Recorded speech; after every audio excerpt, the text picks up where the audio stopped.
యుద్ధం తీవ్రత కొనసాగుతున్న కొద్దీ రోజులు గడుస్తున్న కొద్దీ కూడా అమెరికా అధ్యక్షుడు డొనాల్డ్ ట్రంప్కి సొంత దేశంలోనే సెగ తగులుతోంది. చాలా రకాల విమర్శలు వస్తున్నాయి. ఈ మధ్యనే ఒక కీలకమైనటువంటి అధికారి జో కెంట్ రాజీనామా చేస్తూ ఒక ఎమోషనల్ మెసేజ్ పెట్టాడు. ఈ యుద్ధం వలన అమెరికాకి ఎలాంటి ప్రయోజనం లేదు. డొనాల్డ్ ట్రంప్ ఇరాన్ని తక్కువ అంచనా వేశాడు. ఇరాన్ యొక్క మిలిటరీ శక్తిని తక్కువ అంచనా వేశాడు. ఇంతకాలం యుద్ధం కొనసాగుతుందని కానీ ఇంత నష్టం అమెరికాకి జరుగుతుందని కానీ డొనాల్డ్ ట్రంప్ అంచనా వేయలేకపోయాడు. ఈ మొత్తం రెస్పాన్సిబిలిటీ డొనాల్డ్ ట్రంప్దే.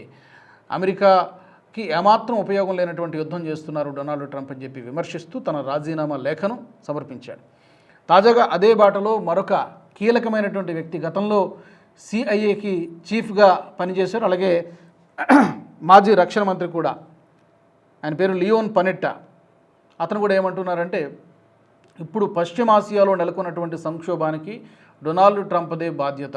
ఇప్పుడు ట్రంప్ పరిస్థితి ఎలా ఉందంటే ముందు నుయ్యి వెనక గొయ్యి అన్నటువంటిగా పరిస్థితి ఉంది. ఎందుకంటే యుద్ధాన్ని ముగించకపోతే ఇప్పటికే ట్రంప్ ఈజ్ లూజర్ అనేటువంటి ఒక ట్యాగ్లైన్ మూటగట్టుకుంటున్నాడు.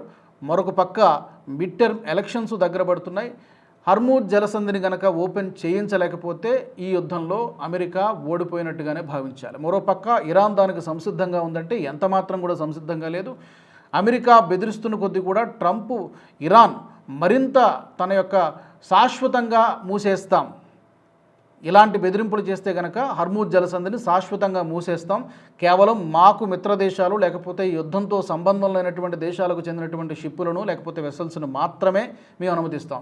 ఇలాంటి దుశ్చర్యలకు పాల్పడితే డొనాల్డ్ ట్రంప్ ఇలాంటి బెదిరింపులు బెదిరిస్తే భయపడడానికి ఇరాన్ సిద్ధంగా లేదు. మా తడాక ఏంటో చూపిస్తాం. ఇప్పటికే 18 రోజుల నుంచి 20 రోజుల నుంచి ఏం చేయగలమో, ఇరాన్ ఏం చేయగలదో ఈ ప్రపంచానికి చూపించాం. వార్ హీట్ ఎలా ఉంటుందో కూడా చూపించాం. కాబట్టి అమెరికా బెదిరింపులకు మేము భయపడమని చెప్పి చాలా స్పష్టంగా అతను చెప్తున్నాడు. మరి హర్మూజ్ జలసంధిని ఓపెన్ చేయించడానికి ట్రంప్ విశ్వ ప్రయత్నాలు చేస్తున్నాడు. ఆఖరికి గ్రౌండ్ ఆపరేషన్స్ కూడా సిద్ధపడుతున్నాడు. మరి ఇది ఏమైనా సత్ఫలితాలను ఇస్తుందా అనేది చూడాలి.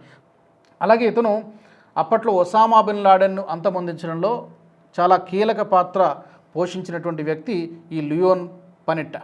మరి అలాంటి వ్యక్తి ఈ మాటలు అంటున్నాడంటే డెఫినెట్గా దీనికి కొంత వాల్యూ ఉంటుంది. మరి ఇప్పటికే అడ్వైజర్స్ సలహాలు ఇస్తున్నారు, యుద్ధం ఎక్కువ కాలం కొనసాగించకండి, ఎన్ని ఎక్కువ రోజులు కనుక యుద్ధం ఎస్కలేట్ అయితే అంత ఎక్కువ నష్టం, ట్రంప్ రెప్యుటేషన్ దెబ్బతింటుంది, అమెరికా ఆర్థికంగా కూడా నష్టపోతుంది.